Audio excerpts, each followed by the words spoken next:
Hey everyone, if you're a fan of the show, please head over to mikeyop.com and click the subscribe button. It's the best way to support us, and it's free. That's mikeyOPP.com. Thanks!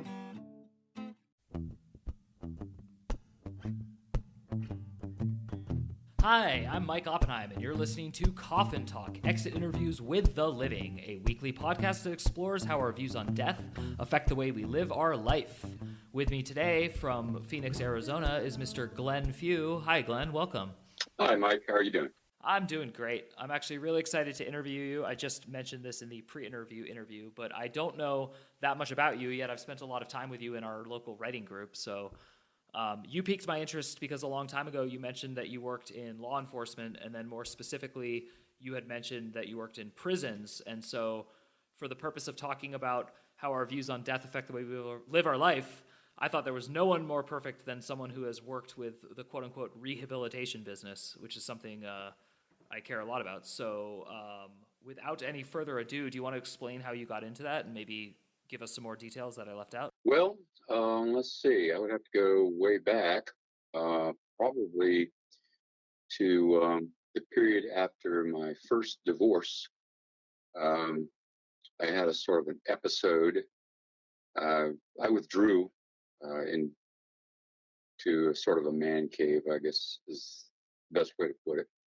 And I started spending a lot of time alone, very much alone.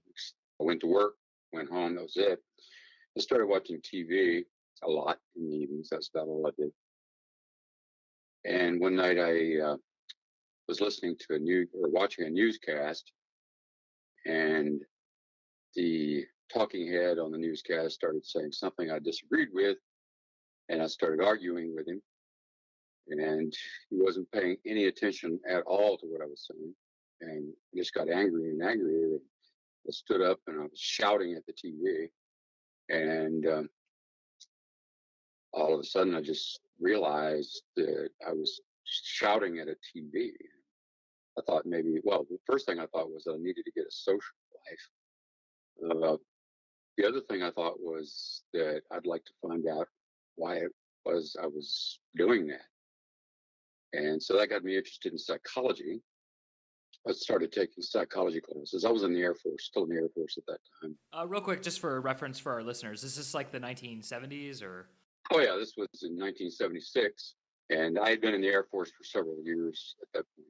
And I was working as what they called information specialist, which was kind of like a whole different lifetime. It was actually a propaganda specialist, a better way. I started taking psychology classes, and when I got out of the Air Force and took a job at night at a local forensic mental health facility, which is I guess that's the modern way of saying institution for the criminally insane. And that got me sort of into the prison system. It was a prison. I mean, it was actually run by the Florida's Division of Behavioral Health Services, but we had a lot of referrals from the prison system. We had heard that it was a good place to do time, and they would do suicidal gestures and all that sort of thing. And my original intention was to find out a lot about myself. My original intention was to help mankind, which is kind of the general ambition that any psych major had. To fix people. That was my idea, was to fix people. I didn't sufficiently realize at that point that first people have got to want to be fixed, and then people fix themselves. And I eventually, roundabout way, ended up in Arizona, another state, working in the Arizona Department of Corrections, which is a misnomer because the Arizona Department of Corrections never corrected anyone, or any Department of Corrections never corrected anyone. But I did observe some people correct themselves. That's actually, I'd love to get into that second little tidbit you said. So I'm going to save that for a little bit later in the interview. For now, I want to establish a little bit more about who you are as a human, because while I'm sure already anyone listening can tell that you're on point and you're funny and you're perceptive, there's obviously a part of you that also deeply cares and is deeply aware of something about existence that I was attracted to when I first met you. I remember just thinking, this guy gets it. So with that said, I'm going to ask you, what do you think I mean when I say this guy gets it? What does that make you think? Well, we would have to define it. I don't know. It is such a big subject, and I believe that everything, all of it, is related. And if that's what getting it means, okay, I guess I do. I was deeply influenced in the process of taking psych classes. I was deeply influenced by a course I took in a physics class, which I took only because I had to do a physical science requirement for my major. And the name of the class, I can never remember whether the name of the class was Physics for Poets and the text was Physics for Skeptics, or if it was the other way around. But in any case, was introduced to the concept of quantum mechanics, quantum physics, subatomic reality. Everything is related in one way or another. And it immediately resonated with some things, a theology, if you will, that I had been exposed to when I had been stationed in Thailand in the Air Force, Buddhism. And I started reading a lot of transdisciplinary type things. The Tao of Physics by Fritjof Capra. I probably mispronounced his name, but that's the first really interesting book I read on that subject, relating Eastern philosophies and Eastern religions to quantum mechanics. So I think that's what getting it means to me, is just realizing how much everything is related, even if it's, well, especially at the subatomic level. And our consciousness is, I think, if you're looking for a ghost in the machine, that's where to find it. It's exactly what I wanted to talk about with you, which is consciousness and what you call the link between matter and the spirit, so to speak. So I guess my first question for you very specifically would be, do you believe that you have a soul? I believe I'm self-aware, and I believe not only that, but that my awareness extends throughout the universe. I mean, there's obviously no way to prove something like that, but yeah, I believe that. And if that's having a soul, yeah, I believe I do. I mean, the linking question that I would ask after what you just said would just be, what do you think happens when you die to your consciousness? I believe it returns to the universal consciousness, or maybe just joins it, because for a long time, many years, I thought, well, I don't remember having been aware before I was born, so I just automatically assumed upon that basis that there would be nothing after death but oblivion. But nowadays I can see it doesn't really follow. I mean, each of our consciousnesses may be generated at the point of birth, and may, each of our consciousnesses or souls may well join a cosmic consciousness. That's one of the things Hameroff talks about, by the way. He does a very good YouTube video, TEDx talk on the nature of consciousness. And he calls it Bing, he calls consciousness Bing. And he says it may be Bing all the way down. And there may be a cosmic well of consciousness that we join or rejoin at the time of death. I'm certainly not ruling it out. I can't say I am absolutely certain of it. I'm not absolutely certain of anything, except that I'm not absolutely certain of anything. Do you believe that there's morality to the conscious experience? Morality in the sense of, well, there's empathy, I think. Well, no. I mean, very specifically, do you believe that there is a right and a wrong? Sure. And so how would you explain that cosmic consciously? Okay, I think the basis for morality, the basis for awareness of right and wrong is being aware that others are conscious, exist. A solipsist, I said that wrong, solipsist, someone who believes that nothing exists outside of their own awareness, believe would have to be essentially amoral, because they wouldn't believe that the only, I suppose suicide might be the only amoral act for a solipsist, but really, if the solipsist believes that nothing else exists besides his own awareness, how would he be accountable? So, even that would cancel itself out. I don't think there's any morality possible for a solipsist. And narcissism is pretty much the same thing. And I met a lot of narcissists working in the prison system, a lot of sociopaths, people who believe that, other people, to whatever extent they even exist at all, their awareness were just, their toys, their tools. Everything was about them, and anything that bad had ever happened to them was not their fault. It was something that somebody else had done, or, due to circumstances beyond their control. That was a wrong. That's as close to evil as I can come to defining it. Is just being unaccountable, being irresponsible, being unaware or uncaring that other people feel pain. I'm not sure exactly where I'm going with that. Yeah, no, and I'm letting you kind of, like, you're not rambling at all. You're finishing thoughts, and I'm kind of letting you go because I'm fascinated by your thoughts. But I do have, some pretty direct questions to ask you based on what you're talking about. I mean, there's two levels I want to continue the conversation on.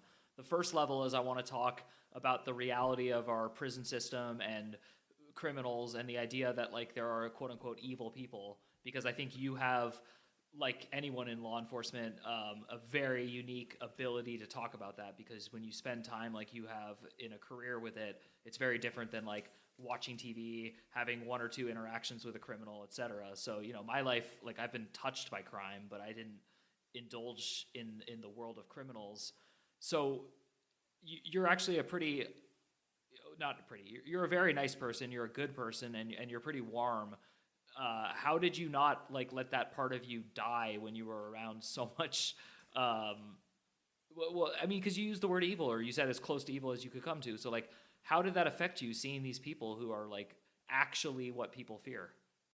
Well, my personal experience, I think that working in the prison system, on one level, it did shut down somewhat emotionally over the years. Just kind of developed a shell just to do my job.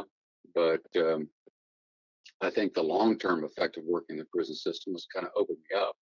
That's one of the experiences. It's a formative experience in my life. When I first started working in the Department of Corrections, I think I was much more narcissistic than I am now, much more self-centered. Okay, I completely lost my train of thought there. I'm sorry. Well, that's okay. You answered the question really well. Do you? It's kind of a weird jump, but it'll make sense. You're married currently, and you spoke of a divorce earlier. Do you have any children? Yes, I have one son by a previous marriage, a stepdaughter. The lady that I'm presently married to, that I've been married to for 40 years, and by the way, she was the first woman that ever occurred to me that I wanted to marry. When we met 50 years ago, I fell very much in love with her, and I tried to get her to marry me. A large part of my motivation back then was that we were both in the Air Force, and that was the only way we could stay together, is if we got married. And it had never even occurred to me that I ever might want to marry anybody before I met her. She did not want to get married. She says she fell in love with me too. I think she was much more in love with the Air Force. She was in love with, being independent. She says, kind of facetiously, so many men, so little time. And she had the odd notion that I think she was actually trying to get away from men when she went in the Air Force, which I think is just, I have no idea how she could have thought that. I think it's much more plausible that I was trying to get away from women. I had been kind of well, not a bad relationship before that, but definitely a relationship that was very much tied up with the drug culture. Going into the Air Force for me was one way of getting out of that relationship. And there was a whole lot of other factors involved with it. Anyway, she was the first woman I ever wanted to marry. And after a while, when she continued to not want to marry me, and she was at another base by that time, I found someone else to marry. It was very much on the rebound, but I didn't know that. I didn't realize that at the time consciously, despite the fact that the two of them were very much alike, even down to they drove the same model of, they both drove a 63 Volkswagen Bug, painted white. My wife, at present, the lady I've been married to for 40 years, came back to the base where I was stationed 2 or 3 years after we got married. Oh, by the way, she says, I'll have to take her word for this. She says that on the very day I called her to tell her that I was going to get married to someone else, she was just about to call me to tell me she'd marry me after all.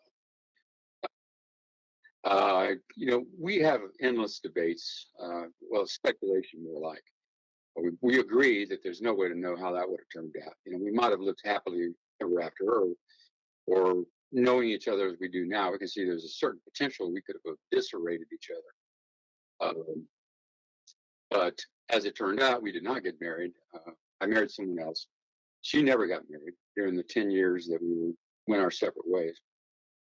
But she did come back to that base where I was stationed, and she and I had become friends by that time. There was something about the relationship that neither one of us wanted to give up, despite the fact that I'd gone on to marry somebody else, and she had wanted to marry me, but obviously she gave up the idea. Well, she gave up the idea of wanting to marry me immediately after I told her that I was marrying somebody else, because, at that point, even if she had told me and I had, broken off my engagement, she wouldn't want to marry me then, because who would want to marry a flake like that? But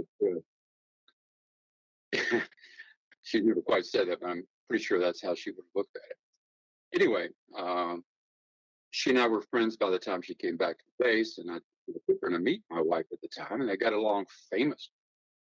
In fact, by the end of the first hour, my wife at the time and Nancy, my present wife, were better friends, I think, than my first wife and I ever became. And we're still all good friends. So we do have, my first wife and I have a son by that marriage. Nancy had a child.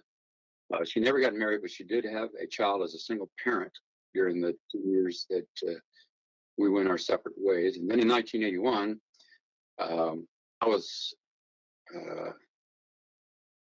going through my second divorce at that point, which is a whole other story. I think you're familiar with some of that. I brought some of that to the wider truth. But I got back in touch with Nancy and found out she had gotten out of the Air Force. And as she puts it, the Air Force was my only true rival ever. I believe that. So I came here to Arizona. That's why I'm in Arizona. And we got married pretty soon after I got here. And we've been married ever since. And several years later, we had a daughter. So I have 2 biological children and 1 stepchild who doesn't remember a time when I wasn't around. So, she's my daughter too. And so did having children affect your perception of morality / your job as a conscious entity, or is it just all random to you? Well, I wouldn't say random. It concentrates, it focuses your empathy, focuses your projection of the future. But as far as being empathic, as far as being aware that other consciousnesses in the universe exist, I'm more sure that my favorite cat has a soul than I am that some of the people I met in the prison system did. Let's pause on that. Let's actually extrapolate that a little bit, because I'm really curious about this side of your take.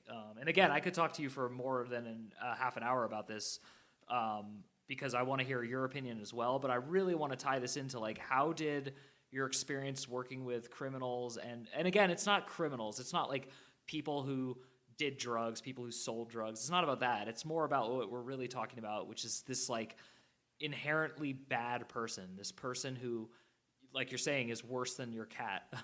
Can you explain any of your thoughts or theories about that? Well, I'm not absolutely sure that anyone is inherently bad. If you mean bad from birth, that sort of thing, like George Thorogood's song "Bad to the Bone." Um, I'm not sure that anyone.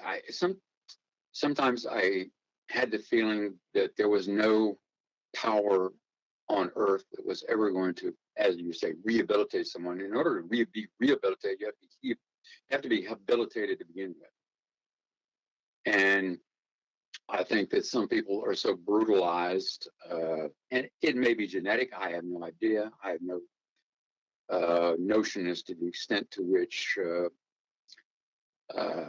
environment and hereditary play a part in this, but some people become, I think, irretrievably sociopathic.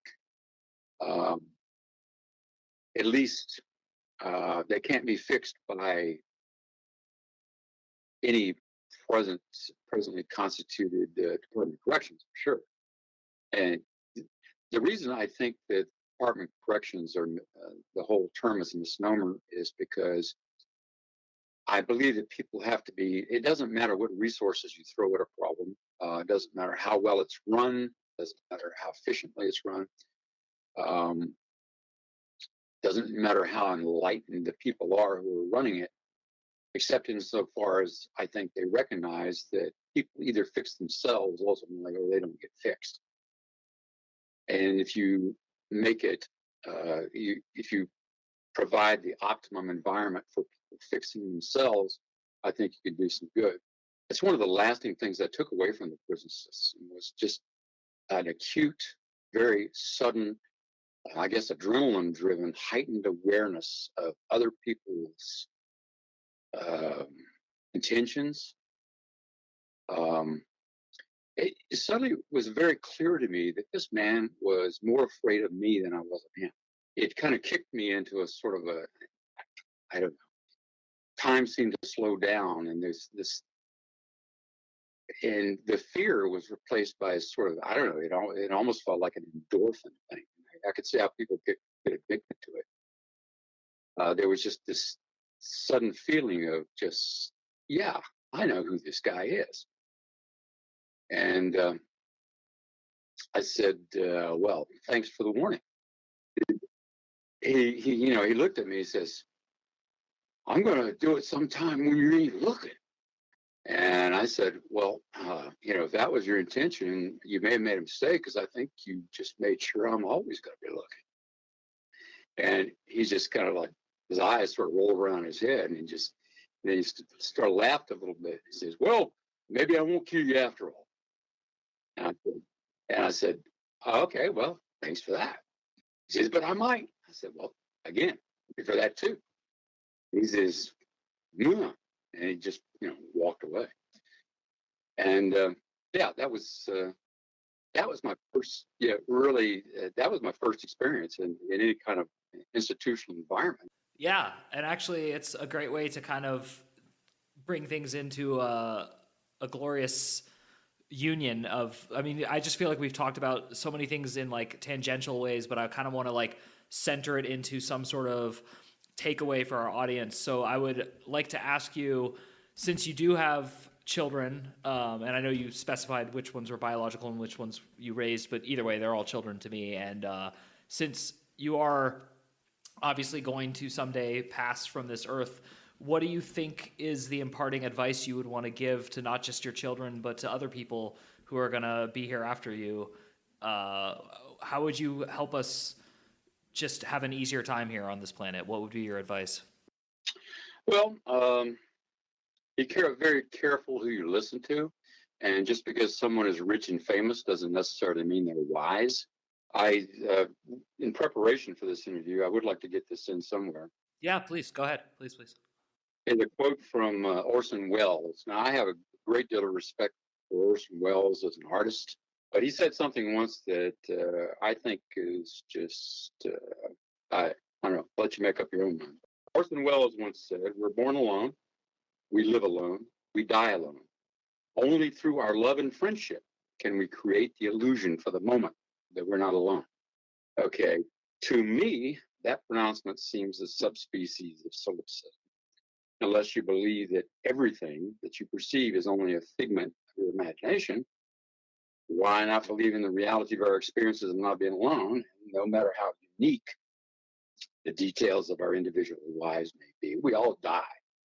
And if we don't find a sense of commonality in that, an ultimate kind of togetherness, I believe we simply are trying. So that would be my takeaway. Just realize, okay, you're going to die, but so is everybody else. And none of us knows for sure what's going to happen on the other side. I completely reject any notion that that some of us are going to suffer eternally in hellfire, because that's not even consistent with my reading of the Bible, much less my conception of common sense or justice. I mean, if you don't believe that, if you believe that God is just to some people and not merciful, well, even justice demands that even someone like Adolf Hitler is not going to suffer eternally, maybe millions of years, as just recompense for all the pain that he caused.